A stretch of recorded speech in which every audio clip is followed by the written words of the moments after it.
Hey there, everyone. It's Camber here with the Yo Pro No. I'm here today with Brett Lyle, 34-year-old founder of Brett Lyle Coaching. She's coming to us today from North Texas in the DFW area. And as is tradition, I always like to share how we were connected to each interview. And so, Tim Nowak, you want to tell us how you guys know each other? Yeah, sure. Thanks for having me, Kimber. Actually, just through LinkedIn. So we got connected doing the thing that I help people learn to do. I've actually never even met him in person, but we've developed a pretty strong friendship and relationship through LinkedIn over the last couple of years being in COVID lockdown. Wow. Well, that is, I was going to say, like, really, that's the power of the past year almost. It was obviously really a challenging year, but just thankfully to, the digital presence and the digital world, you guys have been able to build this relationship and so many others have done the same. So I always like to share how we were connected to everyone. So thank you for sharing that. And thanks for being here, Brett. Absolutely. Thank you for having me. So let's get started just with a brief background. So, who are you? Where are you from? What are you currently doing? And we'll dive into those details. Sure. No, like I said, appreciate the time.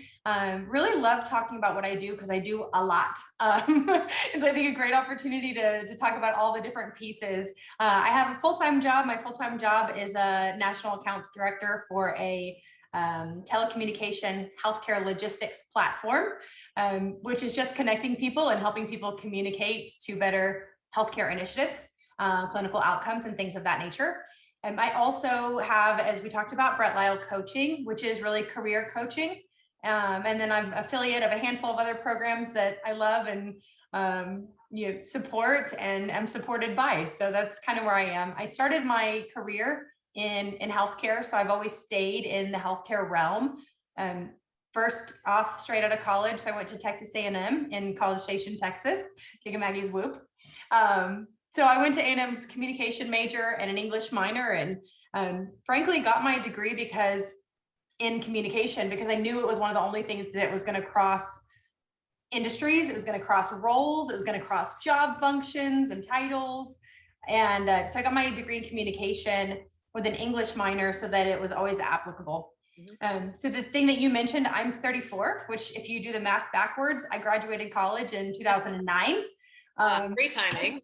Yeah, which means, right? Like I've gone through a lot of what people are going through now, coming out of college and being in, what was then defined as an economic recession and having to figure out how to get a job when you're competing against people that have 20, 30 years of experience. And how do you navigate that? So I kind of went through that, landed in EMS, emergency medical services, had about an 8-year career in that industry. And then I took a step back, started doing some coaching, and now I've kind of brought the two together and I do both.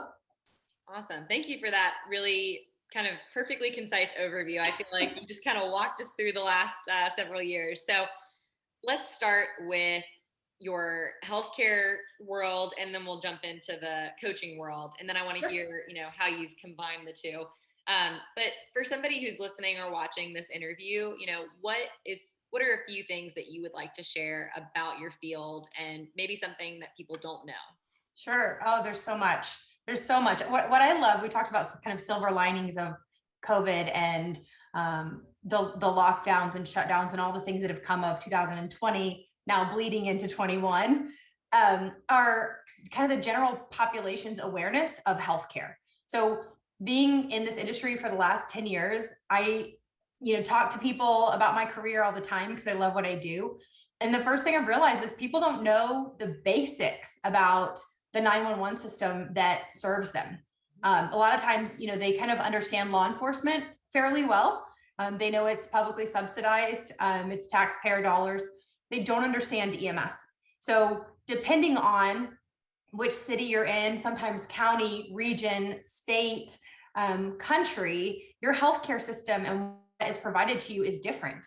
And so if I'm in Grapevine, Texas, and I'm over to Colleyville and it's 3 miles apart, I'm going to get a totally different provider, sometimes a different response in what the clinical capabilities of those providers are, and then all the way through which hospital do I go to and why and how much of a say do I have in my healthcare and the decisions that are being made for me, and then how do people connect. So one of the things that I guess that's a lot of loaded things, but that I would love for people to know and empower, encourage people to do is go ask those questions, go learn who shows up when you call 911. Mm-hmm. And then what happens from there. So that's one of the big things that I think is really important for the general population to kind of have that sense of awareness around. Fortunately, in the last year, there's been a lot of talk about 911 systems and hospitals and healthcare and what that means. And so I'm hopeful that that means there's a little bit more awareness now and people are asking the right questions, but it's not over and it won't ever be. Right. And even more now than ever, there's a lot of shifts in how that healthcare is delivered. And so, right now I'm working for a company that does telemedicine and really is evolving the way that we serve people, hospitals and EMS agencies, 911, public safety, and all those stakeholders. But there's been a huge push in how technology can support healthcare industry and how the population health is going to be changing and being served.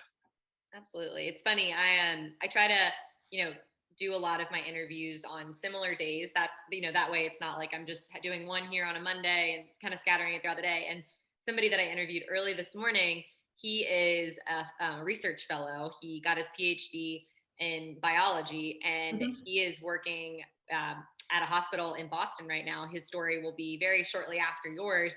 And he's, talking about the impact of technology on healthcare. I just think it's funny that, again, it shows that I, have interviewed hundreds of people and everyone does such different things, but it really can overlap in some ways. Absolutely. And so I even made that comparison with me, my full-time job as a development director.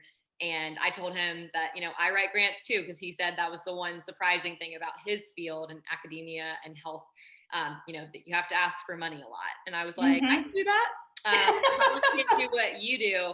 But anyway, so I just want to kind of make that comparison. So thanks for sharing that. I think those are all really, really excellent points for anyone listening that is interested in this field or maybe wasn't interested, but now maybe their ears are pricking up. Right. So, all right, let's switch gears a little bit to the coaching side of things and tell us a little bit more about what that looks like for you. What exactly are you doing with your clients and how do you balance that with your full-time job? Oh, yes. There's 12 ways to answer every one of those. Let's unpack that. Sorry, I'm known to do that. Yeah. So, what am I doing with my coaching? So coaching, I kind of gave you the high level.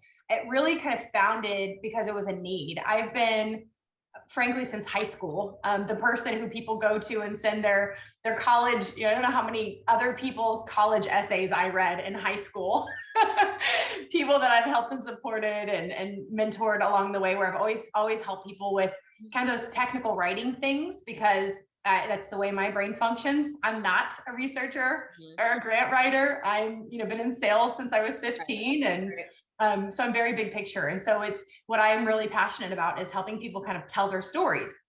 And I've done it forever.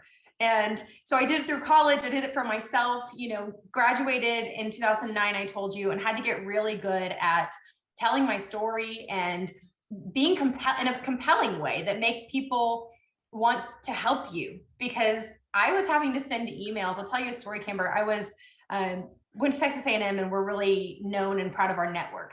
So I go to the Career Center and I emailed 20 people that were communication majors in sales. I knew I wanted to be in healthcare. So it was primarily medical device, pharmaceutical representatives. And I reached out to 20 people and said, a year in advance of graduating, it was 2008, December. And so it was right after Obama got put into office. The Affordable Care Act had been signed into legislation. Everyone was panicking in the healthcare world. Most people in healthcare organizations had been on hiring freeze, not for 2 months, but for 2 years. Most people were not even hiring, couldn't even get an interview. So that was the environment I was in.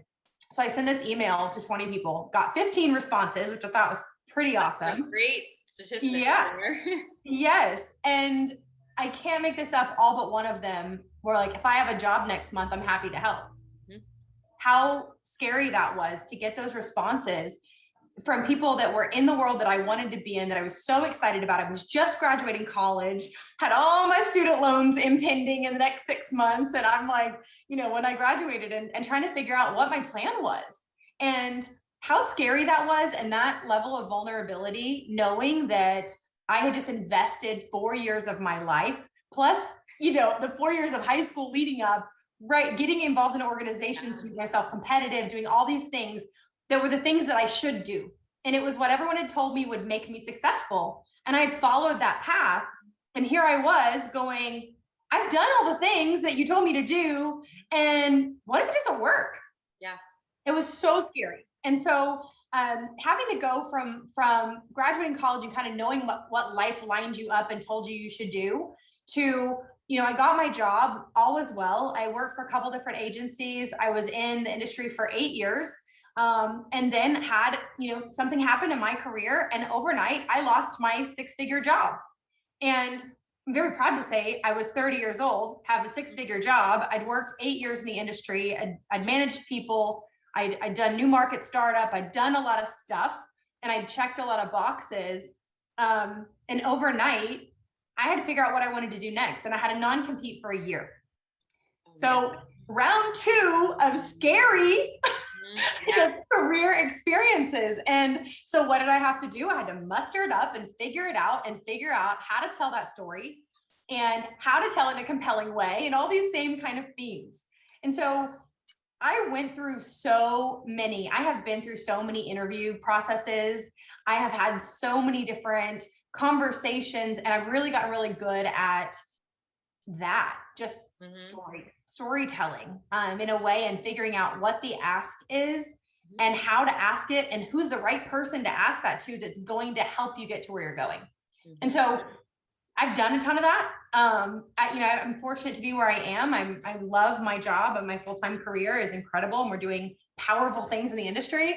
But I really have a heart for helping people kind of de-stress that career transition process, because those sometimes are because you're straight out of college. Sometimes it's because you lose your job. Sometimes it's because you're in a toxic environment and it's time to go. Sometimes you're just ready for the next thing, and you wake up one day and decide you want to go work in hospitality, and you don't know the first thing about it. And so that's where I've really transitioned the thing that I love and that I'm passionate about, that makes me feel fulfilled and valuable, into a career. So I do both. Yeah. And I love that, because you took an experience that you had, and like several experiences, and you use that to fill this need. And so, everything that anyone has ever told me that is working as an entrepreneur and they own their own business, it always starts with a problem, right? Like, you have to identify the problem and then go from there. And so I think that that's amazing that you have, figured that out. And your point about, kind of having these scary experiences times 2, like that's something that doesn't matter what field you're in. Like, people can have that their whole career. Like, it could happen more than twice. And so just being prepared. And that's really why I started the Yo Pro No, because I want to make sure people understand that you're probably not going to love your first job, but you also might not love your second job. And that's okay. Yeah, you're fifth. Like, but that's okay. You have to, Tim, who obviously connected us, Tim has had several career changes, and, later in life that, we don't think of when we're growing up. You're like, well, we're just going to be in this job forever and it's going to work out, but that's not how it works anymore. So there's a huge need for this. And I'm just really, kudos to you for all that you've done. So kind of moving away from the office talk, because I am mindful of our time and I want to wrap things up a little bit. What is something that you have enjoyed about being a young professional? That age range is 21 to 39, which is a big gap, big time. But what have you enjoyed, and what have you learned about yourself as a young professional? Because I would imagine it's changed. Like, I'm almost 26, and I can imagine that when I'm 34, I will have even more things that I can look back on and say, wow, I can't believe I didn't know that then. Sure.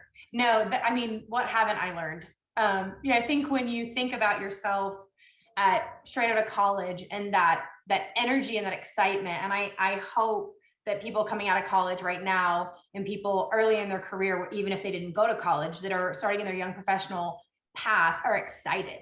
And it's hard. I know in this environment, it's tough because it looks different and it feels different. And there's so much unknown.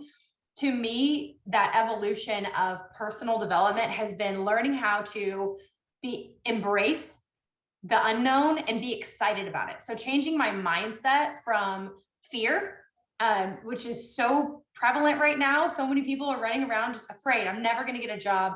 I'm not going to meet the right people. They're not going to pay me enough. I'm not going to have work-life balance. Like we could go on and on and on about what could go wrong, but identifying and seeing and feeling that as an opportunity as opposed to a barrier has been the biggest really evolution for me and my mindset. And so taking those opportunities to look at, so one of the tools that I encourage people to use before an interview, for example, is like a pros and pros list.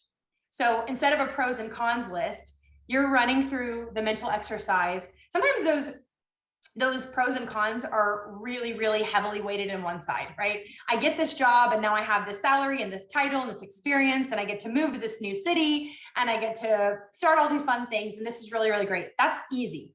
But what are the pros to not getting that job? So you really have to dig deep and it's not so surface. And that's the hard work.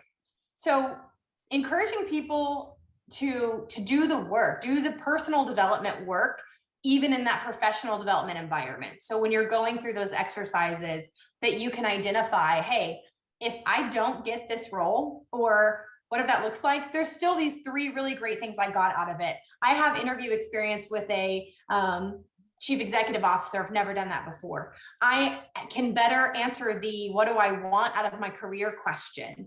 And you list those off. When you walk away from that interview, it's a lot less stressful because you're not sitting there on bated breath going, well, if this happens, then great. And if this doesn't happen, then, oh my gosh, the sky's going to fall. My world is going to end. And so I think so many of us have that anxiety about interviews, and it's that the interview's challenging, but it's not the hardest part. It's after the interview and that waiting period and that when am I going to hear? And so what I really like to do is to find tools and tips and tricks. And, follow-up is important, and asking the right questions in the interview so that you know how to follow up, and who to follow up with and when, and establishing timelines and those things. And so I don't remember what you asked me, but talking about looking back at your earlier young professional years compared to now. Yes, I think that's the biggest thing, is that it really is about your mindset and being able to be intentional with your mindset and how you process each step of your career path, whether that's getting a new job or team dynamics or interpersonal challenges once you're in the role, all the way through cover letters and technical writing stuff. How do you think about those things? And so that's one of the things that I think has been the biggest shift from 21 to 34 is how do I think about my career?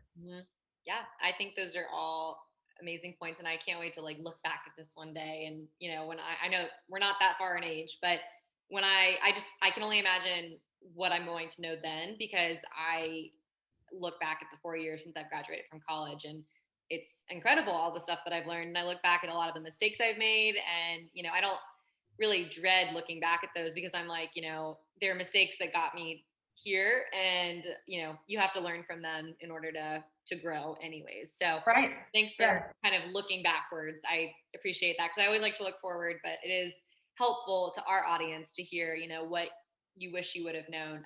And mindset is, I love the pros and pros list. That's amazing. Okay, so just to wrap up things here, Brett, thank you so much for joining me today. Are there any last minute words of advice or things that you feel like we didn't cover today? I want to make sure that we leave on a really encouraging, positive note. That we opened up talking about COVID and some of the silver linings, and it's a challenging world that we're in, but I think recognizing the tools that we never have had. So even me 10 years ago, or anybody going through this transition a couple of years ago, today, right now, people are a lot more willing to build relationships online, professional relationships online, even to the granular level. People will connect with you now that never in a million years would have connected with you, because you didn't serve them, or they didn't serve you, or they didn't see that. there is this huge opportunity right now today to get on LinkedIn, where we connected and where, you know, all these people connect on this professional platform. Put your best foot forward, tell your story, build your brand, and in that, the job searching becomes the easy part. So I just want to make sure that people feel and know and understand that they are empowered right now, today, more than ever.